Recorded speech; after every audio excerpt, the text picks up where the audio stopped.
There are people who, for reasons unknown, see more than others do. They don't need anyone to explain nor any visible proof. They simply know. A fleeting glance, a pause between words, a forced smile. Each reveals to them what the world tries so hard to hide. For most people, life is a pleasant stage. Everyone plays their part, believes in the given script, smiles when expected, bows when appropriate. The world flows smoothly under the quiet comfort of shared illusions, but for those who see clearly, that curtain can no longer conceal the truth. They begin to notice the cracks, the subtle shifts between truth and pretense, between love and control, between faith and fear. And once that happens, something irreversible occurs. They can no longer unsee awakening is not a pleasant gift. It's like turning on a bright light in a room where everyone else is still asleep. The light not only reveals the truth, it also makes you the one to be resented, not because you've done anything wrong, but because you see too much in a world that prefers to keep its eyes closed. They start to sense the layers of emotion hidden beneath every word, the fear behind the laughter, the emptiness behind success, the quiet despair behind the phrase, "I'm fine." And because they understand, they hurt. No one ever taught them how to live with eyes wide open in a world that loves to sleep. No one said that seeing too clearly could itself be a form of pain. So little by little they learn to stay silent. Not because they have nothing to say, but because they know most people don't really want to hear. People want comfort, not awakening. They want to feel right, not be right. The world doesn't crave truth. It craves pleasant stories. But truth, even buried, still breathes. And those who see clearly cannot pretend.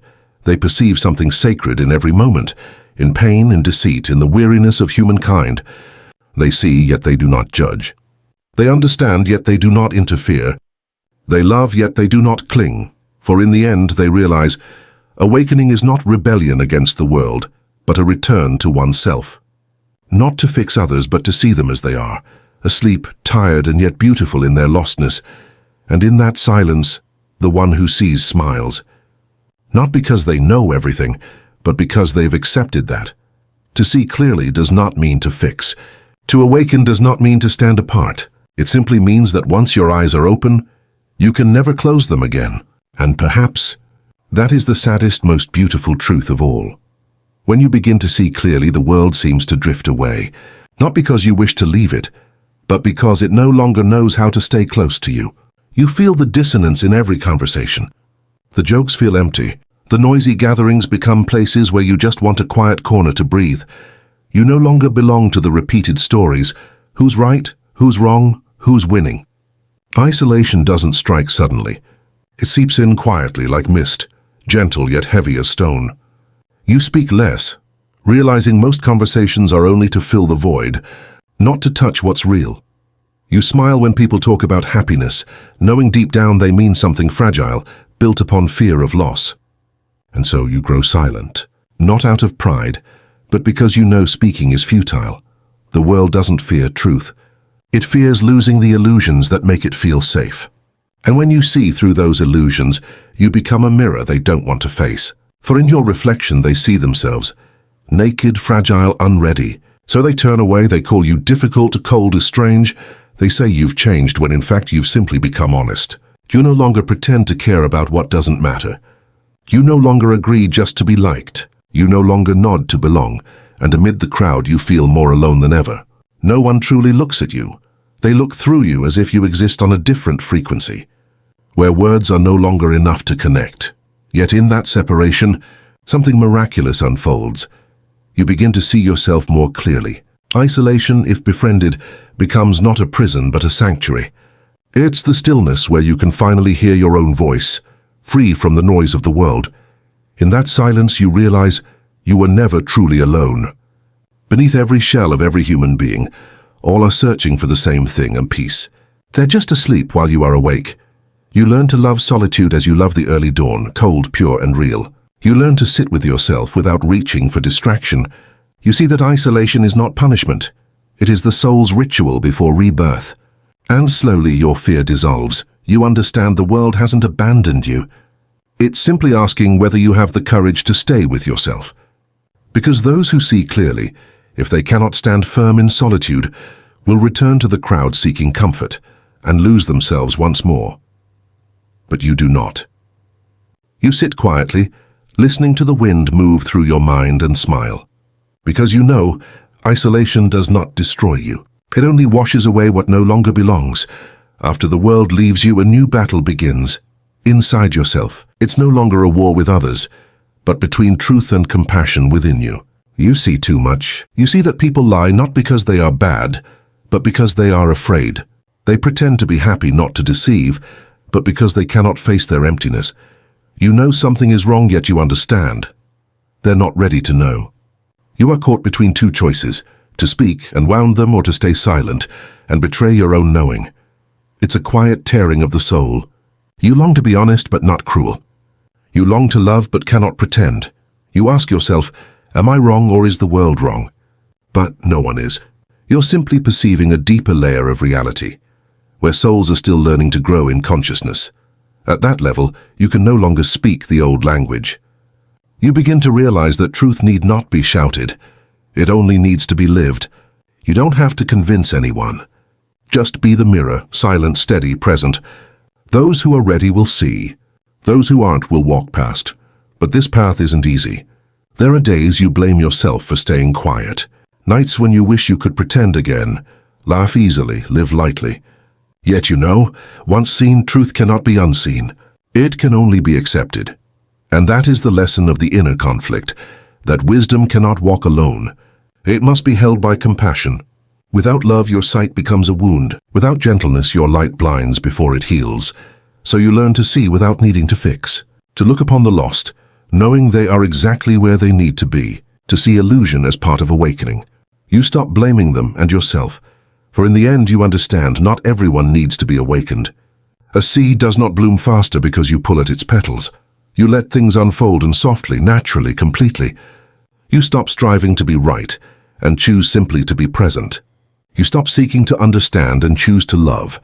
And in that moment, conflict dissolves. You are no longer against the world nor burdened by it. You flow with it, knowing everything moves to its own perfect rhythm. Then truth is no longer a weight, but a gentle song rising from within. There comes a time when your stillness itself unsettles others. Not because you do wrong, but because your presence mirrors what they avoid. You don't accuse or judge, yet somehow your silence exposes.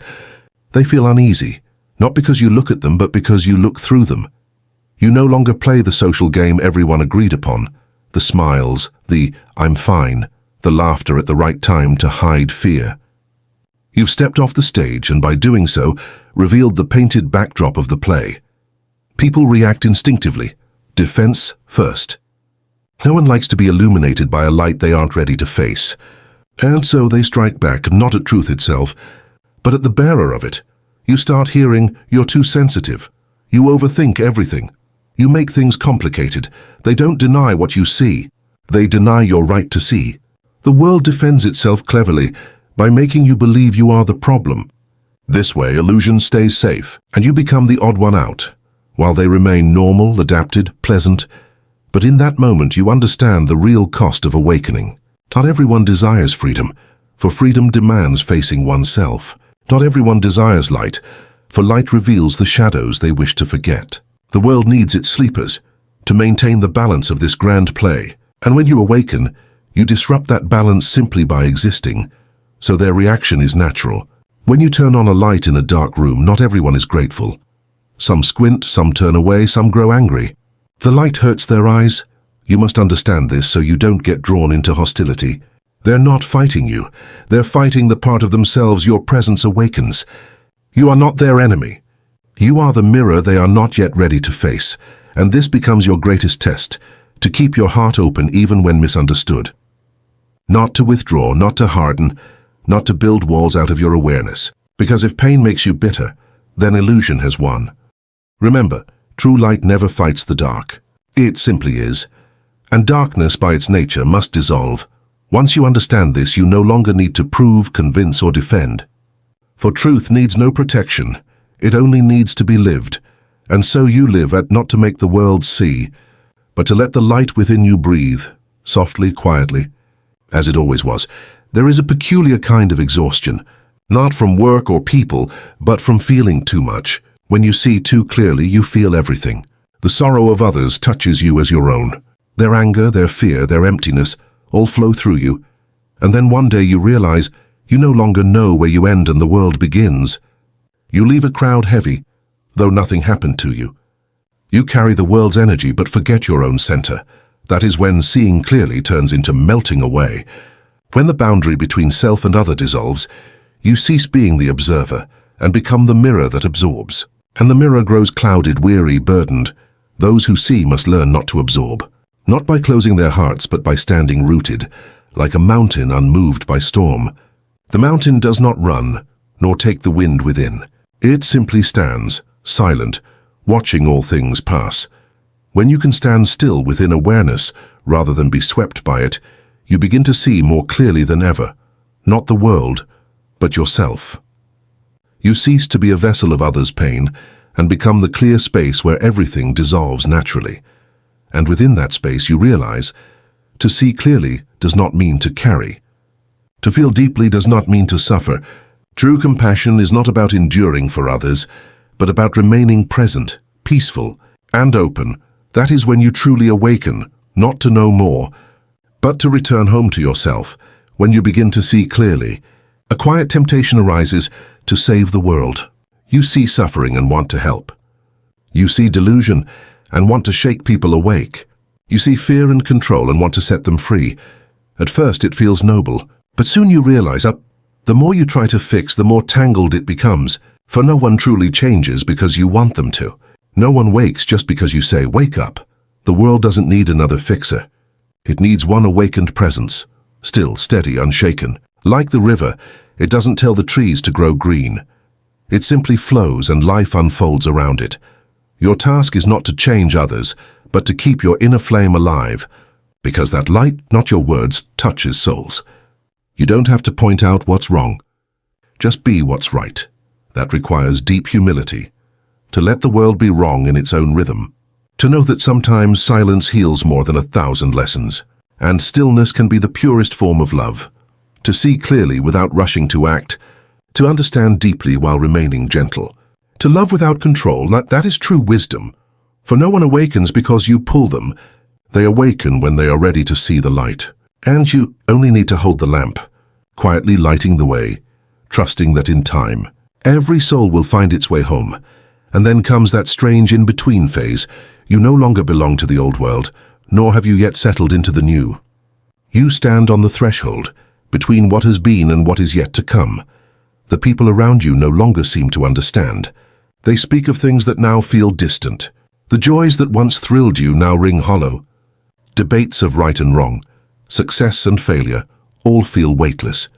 You begin to feel like a stranger in your own life. But do not fear. This is not loss, it is transformation. You are shedding the old skin of illusion, stepping into the vast space where you no longer need to be someone. The loneliness you feel is the womb of truth being born. Like a snake shedding its skin, raw, uncertain, but reborn. And when the old layer falls away, you realize you've lost nothing. You've only returned to your true nature, still, free, complete. And in that not belonging, you finally belong to everything.